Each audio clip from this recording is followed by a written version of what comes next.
You can't, no, just standing upright. Standing upright. Oh, stand up and you pee right, strong, right into your mouth. Right into the roof of your No, mouth. that's gangster. R.I.P. Veganism is on its deathbed.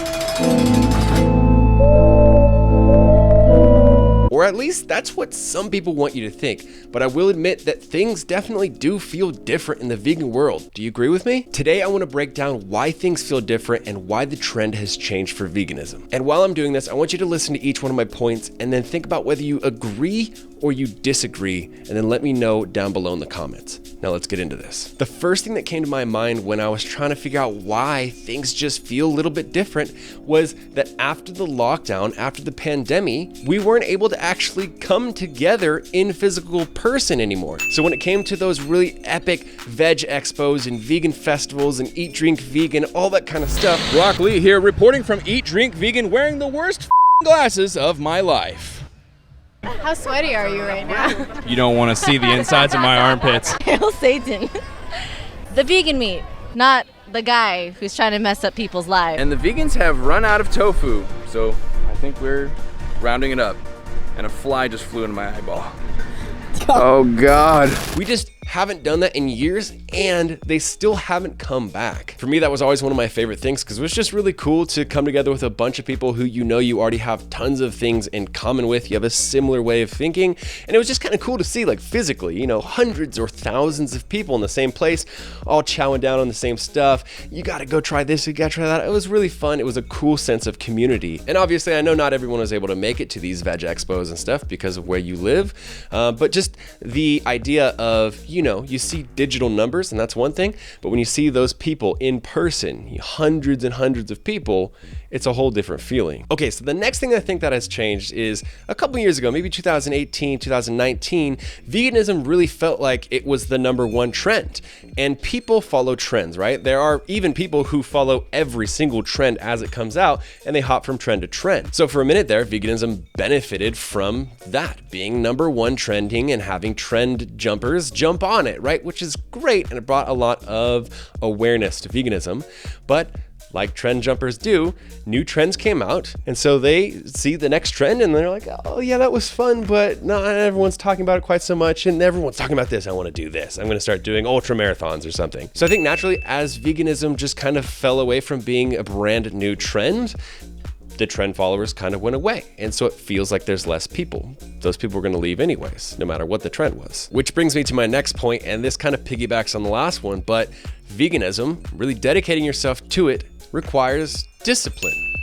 And discipline goes away for a lot of people. So I think a lot of people who either became vegan because it was trendy and they wanted to try it out, or genuinely had other reasons, ethical, health, whatever, right? Just you're bound statistically to have some people burn out of that discipline. Like some people are just not very disciplined people. When you see people join the gym or start some sort of exercise routine on January 1st, by the end of January, you're bound to have some percent of those people no longer go and commit to the workouts, commit to the gym, any of that kind of stuff, right? I do think that people who are into fitness have a huge advantage because you kind of already have a discipline built in with how you eat. And so it's just, you know, an additional thing that you've already kind of practiced. But I do think for the average person, they really haven't thought that much about what they're eating.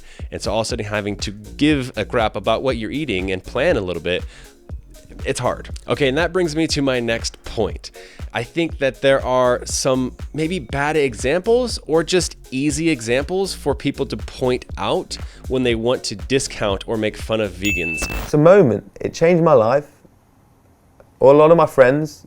This is a real increment. This is a real life, like veganism, and this is a massive one. The real experience, Brian, as a man, you're blessed with the opportunity at some point, is when you have a healthy, strong spine and you can pee perfectly about this high, your own little water fountain. If you're ever out on a run in the mountains, Right, handstand.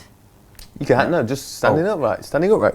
Oh, stand up and you pee right, strong, right into your mouth. Right into the roof of your No, mouth. that's gangster. It's some real human experiences that I'm blessed to have, that the humans aren't aware of. That And just standing there, pissing naked. into your mouth. And I do think that it has even become its own trend to hate on vegans. I've seen a lot of jokes on Twitter and even the TV shows and stuff where people will say, you can't think for yourself if you're vegan. And it's just become kind of an easy target, and people just think it's funny just because, I don't know, it's trendy to say stuff like that. So you have people like celebrities who have quit veganism for various reasons, but you also have, people who have been hospitalized because, they already had other eating disorders that are feeding into veganism, and then they end up hospitalized because they are malnourished, they don't have the vitamins, whatever it is, and they have to go to the hospital. Those are easy targets.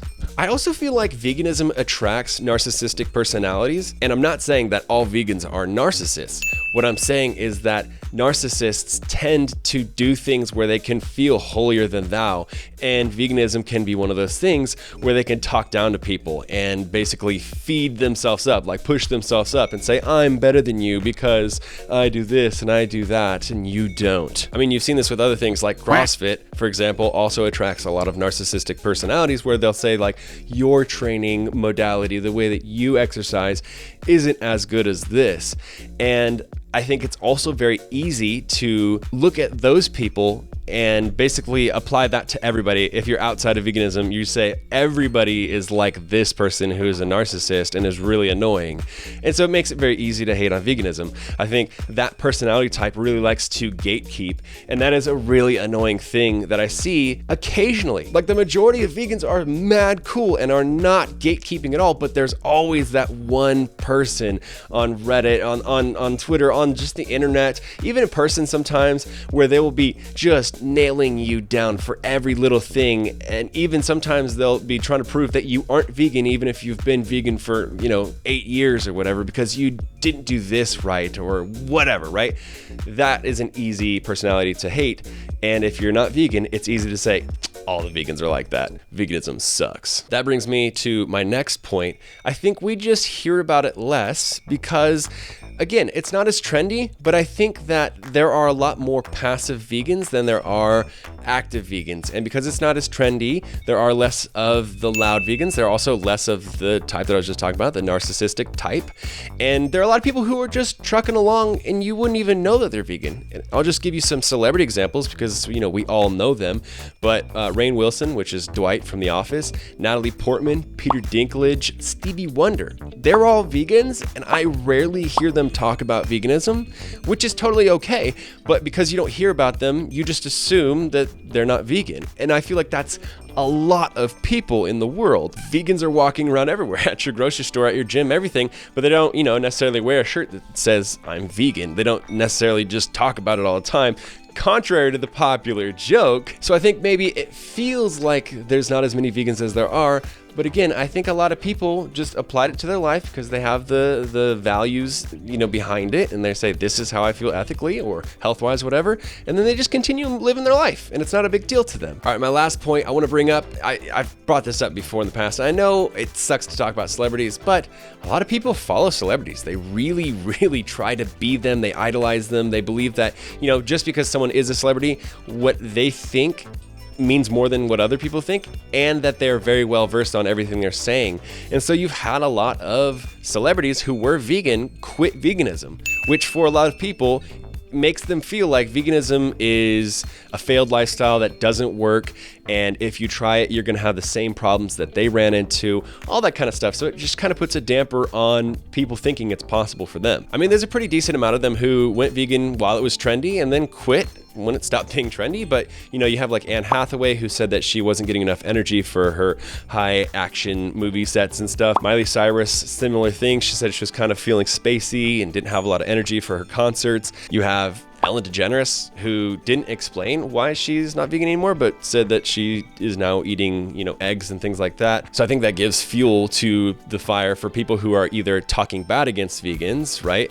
Or for people who are on the fence and they're not really sure, and they're like, well, I don't know, it didn't work out for them. I don't even want to try it. Okay, now those are my reasons that I think it feels like veganism is not so much in the spotlight, and why it might even feel like it's not growing as fast or even dying for some people, especially those people on the internet. But I have something really positive to share. I want to point out that the stats do not back this up. It is actually growing faster than ever. In the last 3 years, since 2019, the vegan market, all retail products from fast food to things you buy at the grocery store, has grown by $5.5 billion annually, which is a 70% growth from 3 years ago. And veganism has grown at a steady 0.2% of the US population every year since 2018. It has now reached 3.5% of the entire US population in 2022. Now, I know that doesn't sound like a ton of people, but if you break it down, 3.5%, that's a huge amount of people. And if it keeps growing, it's just gonna be more and more people, and those people are gonna have kids, and et cetera, et cetera. It grows. So I wanna know what you think. Do you agree with my points? Do you feel like, before you watch this video, do you feel like veganism has slowed down, or do you feel like it has even started to die off, or, you know, regress in growth? I don't know. I got a couple comments like this asking if I felt like veganism was dying, and then it got me really thinking, and yeah, I wanted to make a video and just kind of put my thoughts out there, because I don't know if you guys are kind of new followers, if you've never heard me say it before, but I am vegan for life. I'm here for the ethics, also the health, but number one, the ethics, so that's not going to change. Your boy's going to be vegan for life. You ain't got to worry about me, okay? All right, so there you have it. Let me know what you guys think, and of course, I got to plug my supplements and my coaching. If you're looking for the best vegan supplements in the world, check out Vivo Life. I have a code, Brian10, get you 10% off. You can get everything from protein to multivitamins to greens powders, vitamin B12, D, everything you could possibly need when it comes to supplementing yourself as a vegan. And if you want to coach one-on-one with me, get those big vegan muscles, send me a message on Instagram, DM me buff, and I can talk to you about how my coaching works. If I'm the right coach for you, we can figure it all out. We can get you as buff as you want to be, or lose a bunch of fat, whatever you need. All right, I hope you guys enjoyed this video. Give it a thumbs up. Let me know your thoughts in the comments below. Subscribe if you're not subscribed already, and I will see you guys in the very next video. Peace.